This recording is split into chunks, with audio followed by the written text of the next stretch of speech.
Travel.com/Colin. Stuff is great. Carry on fits right in the overhead. All right, Bucky Brooks, NFL defensive back scout, NFL Network now. Apparently I'm a bad guy because I hold my franchise quarterbacks to a certain level of decorum. I don't love my quarterback chugging beer. I do get it's Cleveland. Their standards, their standards are lower.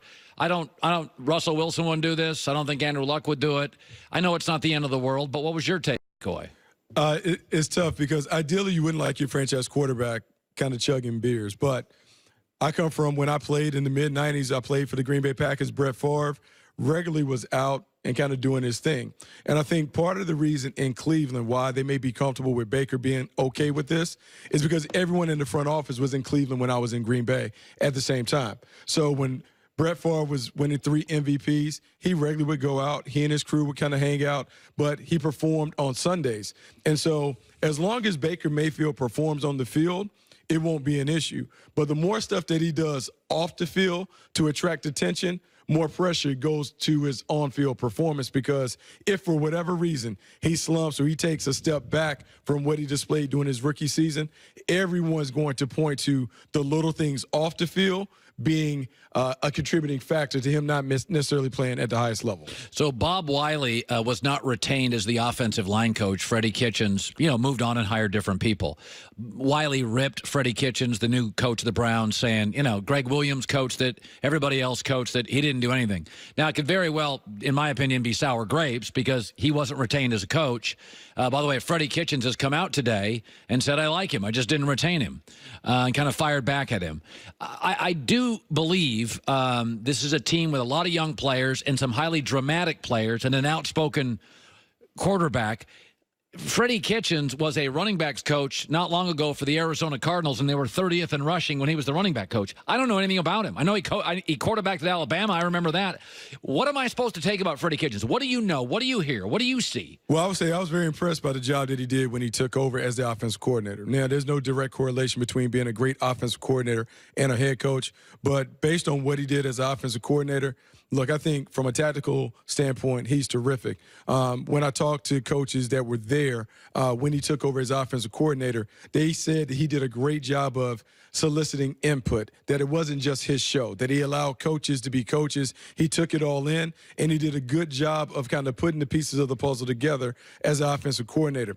As a head coach, I will say they have a very talented coaching staff. I believe his defensive coordinator, Steve Wilks, is an upgrade over what they had in Greg Williams. Steve Wilks, whatever happened in Arizona as a head coach happened, but as a D coordinator, he is terrific. He has some great young teachers on his staff. And I think what we have to do is, because he's allowed his team to have a little personality, doesn't mean that he is kind of running a loose ship. It just means that he is very comfortable with his guys being being themselves in public. Now, the litmus test will be what happens when they hit a tough stretch in the season, because every team has that. Is he able to kind of bring them together and get everybody back on the same page? That's the test for every new head coach. How are you able to lead in crisis? I think that'll be the test on whether Freddie Kitchens is a good head coach or not. But what I've seen and what I've heard, all things say that he's going to be a solid head coach. By the way, I was saying this earlier. Some teams talk a lot, Cleveland, and some teams don't. Recently, the Jets. If you look at the upgrades in coaching, GM, personnel over the last 6 months, I can stack it up with almost everybody. Ryan Khalil coming out of retirement to solve their big offensive issue, which is we don't have a center, I thought was noteworthy. Kelechi Osemele from a Pro Bowl guard from the Raiders. Quinnen Williams has been reportedly, from the video I've seen, dominant at camp. Le'Veon Bell's in great shape. Jamison Crowder, people forget this in Washington, pre-injury, was a tremendous slot receiver. He's an 80-catch slot guy. I kind of think the Jets are the under-the-radar team in the AFC. Yeah, they are under the radar. I don't know if they'll be ready to compete this year, but what I can say is Joe Douglas and the Jets are following the formula that's been very, very successful in the league for a long time. All championship teams, and I learned this from Dick Duran when I played for the Jacksonville Jaguars, all championship teams are built strong down the middle. So whether it's baseball, it used to be in basketball, point guard and center. Baseball, when you think about pitcher, catcher, the two infielders in the center field. In football, it's center, quarterback, defensive tackle, Mike, linebacker, free safety. When you check off the boxes for the Jets in those areas, they have Pro Bowl players. Ryan Khalil, Pro Bowl center.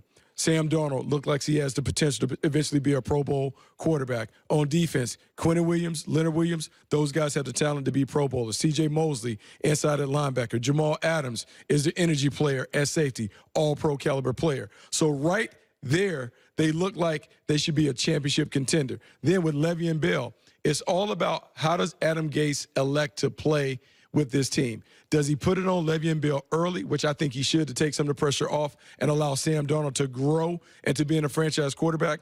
If they can get some contributions from someone on the outside, one of their playmakers at wide receiver, the Jets could be a viable team. Not necessarily a contender for titles, but they certainly could be a team that's in the mix to go 8-8, 9-7, and compete for a playoff spot. By the way, Tom Brady signed a contract. He's the 6th highest paid quarterback in the league. It's a little understated. Nobody talks about it. People mostly don't talking about rich guys getting more money. Did people in the league, when you talk to people in the league, is it noted as a real thing, an asset for New England? They don't have to pay him $34 million. Well, it's always been noted. Like he's given them the flexibility to be able to pay other players, even though they necessarily don't use the money. But when the best player doesn't get top of the market money, then everyone behind him, they can't get top of the market money because everyone will recognize 12 as the best player on the team. So what the Patriots have been able to do is they're fiscally responsible. They kind of keep everything in order. And really, this has been since the beginning when Tom Brady took over back in 2001 or whatever. It's always been about the team. It has never been about like Tom Brady is our guy. We built everything around him. Bill Belichick has done a great job of building a great team. And so the team has been what has sustained them. And I think what is really interesting is watching it come full circle. Tom Brady, to me, is still kind of on the downside of his career. I think we saw him regress a little bit in his play, and we saw the Patriots lean really heavily on the run game. They did late in the year. Physicality late in the year and during the playoff run. Well, when Tom Brady stepped in as the quarterback, that's how they played 2001, 2003, 2004. They leaned on running game and defense. Their defense is now at a level where they should be a top 10, top 5 defense. Tom Brady now has a running game behind him with the 3 running backs and Burkhead, Sony Michel, James White. They have a great secondary. They have an offensive line. They have everything in place where the beauty in having a franchise quarterback is not that you lean on him every game. It's just when we need him, he can get it done. The Patriots are in a situation where if they need Tom Brady to make it happen, he can get it done, but they may not need him each and every week to do it. Yeah.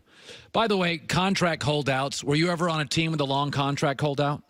We had Walter Jones in Seattle. Walter Jones, we tagged him 3 straight years. He showed up week 1, and he played at a dominant level. So it was never really an issue. You just kind of knew that's what it was. He's an all-pro player. He's going to come and he's going to dominate when he shows up.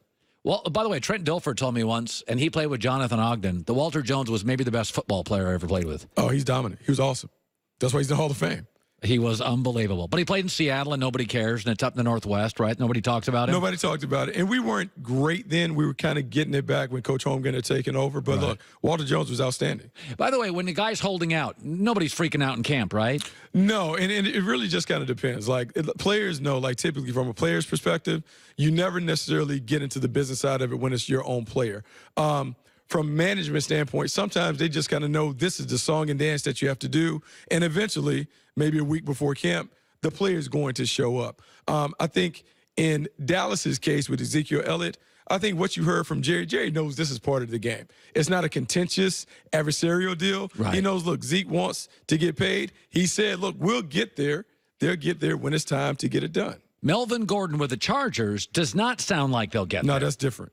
Okay, why is it different? It's different because if you look at the history of the Chargers typically don't budge off the spot. Also, I think there's a difference in Ezekiel Elliott and Melvin Gordon in terms of how they're viewed. I believe that Ezekiel Elliott is a tier 1 player. You could argue that he's the best running back in football. Melvin Gordon is a really, really good football player. I just don't know if he's in the same conversation as Ezekiel Elliott, Todd Gurley, David Johnson. And I think that's where the rub in money comes in. Yeah. He's valuable, but I don't know if he's the most valuable player on that team on the offense. Well, and that's the thing with them.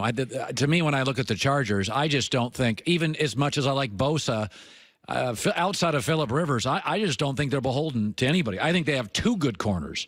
I think they have 2 good pass rushers. I mean, very few teams in the league, I think they have 2 good receivers. Yeah, they have a very, very solid team.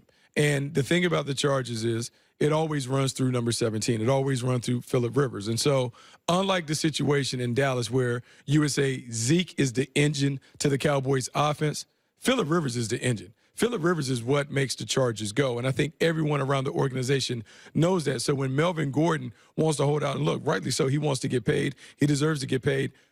But he is not the guy that kind of makes it go. He's not the straw that stirs the There's got to be a team in this Chargers. league, though, that needs a really strong running back. Oh, I can tell you. Everyone can tell you. I mean, you talked about Deshaun Watson being undervalued. You put Melvin Gordon in Houston, oh, that's a different offense. Melvin Gordon has value. He's a high-end player. He's just not viewed as that with the Chargers. That's because right. With the Chargers. Yes. But in Houston, he's an upgrade over Lamar Miller. He would give them something that they haven't had, a consistent threat as a runner while also being a viable option as a receiver. The thing is, I don't know if the Chargers will reward him and move off of him because he's not there. They have the right. Now, maybe Houston will make an offer that they can't refuse, but Houston would be a good spot. I just don't know if the Chargers feel the need to make the move because they know they still have all the leverage in this situation. Good seeing you, Bucky. Thanks for having me. Joy Taylor with the news.